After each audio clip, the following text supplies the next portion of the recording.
Viewers, जैसा कि आप जानते हैं, कल इंडिया और पाकिस्तान का मैच खेला गया एशिया कप में, जिसमें इंडिया ने वाज़ेह तौर पर पाकिस्तान को डिफीट दी। लेकिन जैसे कि आप जानते हैं कि जब भी दो टीम्स आपस में खेलती हैं और जब मैच का इख्तिताम होता है तो जो प्लेयर्स हैं वो आपस में हैंडशेक करते हैं।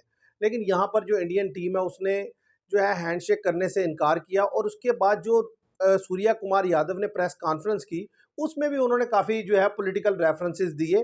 लेकिन बात यह है कि ये दोनों चीज़ें जो उन्होंने की, ये स्पिरिट ऑफ द गेम के खिलाफ हैं और स्पोर्ट्स में इसको जो है बिल्कुल अलाउ नहीं होना चाहिए। इसके खिलाफ स्ट्रिक्ट एक्शन लेना चाहिए।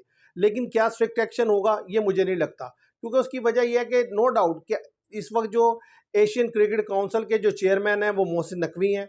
लेकिन उन्होंने जो स्टेटमेंट अभी तक दी है, वो स्टेटमेंट मैं समझता हूँ बहुत ही कमज़ोर स्टेटमेंट है, जिसमें उन्होंने जस्ट मैच रेफरी को जो है सैक करने का मुतालबा किया और इसके अलावा उन्होंने कोई और बात नहीं की। तो इस चीज़ को देखते हुए मुझे लगता है कि ये जो उन्होंने कहा है कि पाकिस्तान एशिया कप का जो है फर्दर मोर पार्ट नहीं रहेगा, मुझे इसमें भी कोई बहुत ज़्यादा जान नहीं नज़र आती। मुझे लगता है कि पाकिस्तान आगे कंटिन्यू भी करेगा इस एशिया कप को, और मेरा ख्याल है इस ये जो मसले को बहुत ज़्यादा जो है वो हाईलाइट उस तरीके से नहीं करेगा जिस तरीके से करना चाहिए।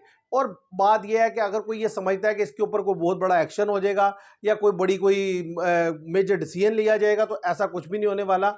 ये चीज़ इसी तरीके से आगे चलेगी। मैं समझता हूँ एक ही चीज़ है जिससे आप इंडिया को रिप्लाई दे सकते हैं, वो है बेहतर क्रिकेट। अपनी क्रिकेट को इम्प्रूव करें, गेम पर फोकस करें, बेहतर क्रिकेट खेलें और अगले राउंड में जाकर जो 21 को जब मैच है इंडिया से, उसे वहाँ डिफीट दें। अगर आप ये करने में कामयाब होते हैं तो मेरा ख्याल है इससे बेहतर रिप्लाई कोई हो नहीं सकता।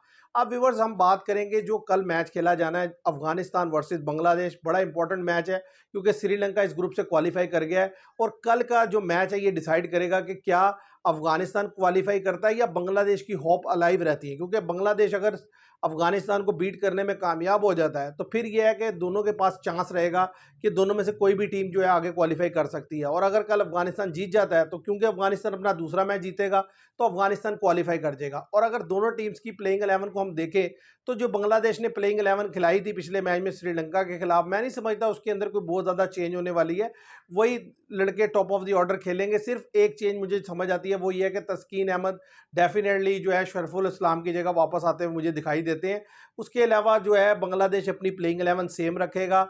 और अगर बात की जाए टीम अफगानिस्तान, तो वो भी सेम रहेगी, उसके अंदर भी कोई खातिर का चेंज होने नहीं वाली। वही लड़के जो पहले भी खेल रहे हैं वही इस दफ़ा भी टीम का हिस्सा होंगे। असल चीज़ अगर आप हेड टू हेड देखें दोनों टीम्स को, तो जब भी ये दोनों टीम्स आमने सामने आई तो एक्चुअली 12 टाइम्स ऐसा हुआ कि ये आमने सामने आई हैं, जिनमें वाज़ेह तौर पर 7 मैचेस में जो है अफगानिस्तान ने बढ़तरी हासिल की और 5 मैच जो है वो बांग्लादेश ने जीते हैं। और अगर इस ट्रैक की बात की जाए जहां ये मैच खेला जाना है, देखिए चाहे ये अबू धाबी में खेला जाए मैच या दुबई में खेला जाए, दोनों ही कंडीशन ऐसी हैं कि जिसमें टॉस बड़ा इंपॉर्टेंट फैक्टर है। और जो भी टीम टॉस जीतेगी वो टॉस जीतकर बॉल करना पसंद करेगी, क्योंकि अर्ली ऑन विकेट में कुछ ना कुछ मदद रहती है और इतना ईजी नहीं होता पहले 10 ओवर में स्पेशली सर्वाइव करना, जिसकी वजह से टीम कोई बड़ा टोटल नहीं लगा पाती। और जब टोटल थोड़ा लगता है तो फिर ईजीली चेज होने की भी पॉसिबिलिटी होती है। आप देखें कि जब अब तक जितने भी मैचेस हुए हैं, मोस्टली मैचेस ऐसे हैं जिनमें जो सेकंड टाइम बैट करने वाली टीम थी उसने बड़ी आसानी से वो चेज किया है और कोई किसी किस्म का उनको मुश्किल हुई नहीं है। सिर्फ एक पाकिस्तान और ओमान का मैच है जिसे आप कह सकते हैं कि ओमान जो है वो स्ट्रगल किया है, और वो इसलिए कि ज़रा एक हल्की टीम थी और वो भी उन्होंने कैचेस ड्रॉप किए पाकिस्तान के खिलाफ, वरना वो पाकिस्तान को 160 से लेस रन पर भी रिस्ट्रिक्ट कर सकते थे। और इंडिया के खिलाफ पाकिस्तान ने गलती की बैट फर्स्ट करके। तो मुझे नहीं लगता कि कोई और टीम ये गलती करेगी। अगर कल बांग्लादेश टॉस जीतता है तो वो डेफिनेटली बॉल फर्स्ट करेगा। अफगानिस्तान के बारे में मैं ये कह सकता हूँ कि क्योंकि अफगानिस्तान हमेशा अपनी बॉलिंग को स्ट्रेंथ समझता है और वो चेस पे नहीं जाते, तो हो सकता है कि वो कल टॉस जीतने के बाद खुद बैटिंग कर ले।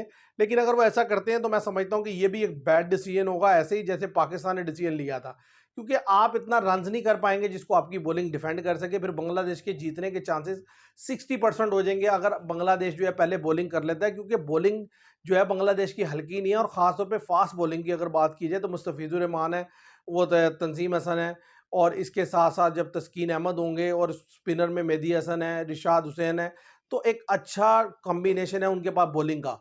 तो अगर अफगानिस्तान पहले खेलता है और विकेट जो है वो थोड़ा बहुत प्रॉब्लमेटिक होता है, तो मुझे नहीं लगता अफगानिस्तान बड़ा स्कोर कर पाएगा। और जब रन्स लिमिटेड होगा तो डेफिनेटली सेकंड टाइम जो है वो बांग्लादेश के लिए चेज करना भी आसान रहेगा।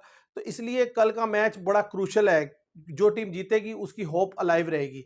अफगानिस्तान का यह है कि अगर वो डिफीट हो भी जाती है तो फिर भी उनकी होप अलाइव रहेगी, लेकिन कहीं ना कहीं वो फंस इस तरह जाएंगे कि उनका जो लास्ट मैच है वो श्रीलंका से है और श्रीलंका को ज़रा बीट करना उनके लिए भी इतना आसान नहीं होगा। तो अब देखते हैं व्यूवर्स क्या होता है, लेकिन मैं ये समझता हूं कि अगर जो टीम टॉस जीतेगी उसको एक वाज़ेह एज रहेगा और उसके जीतने के चांसेस रहेंगे। ये मेरी प्रेडिक्शन है। आप इससे एग्री करते हैं, डिसएग्री करते हैं, ज़रूर बताइएगा। Thank you very much.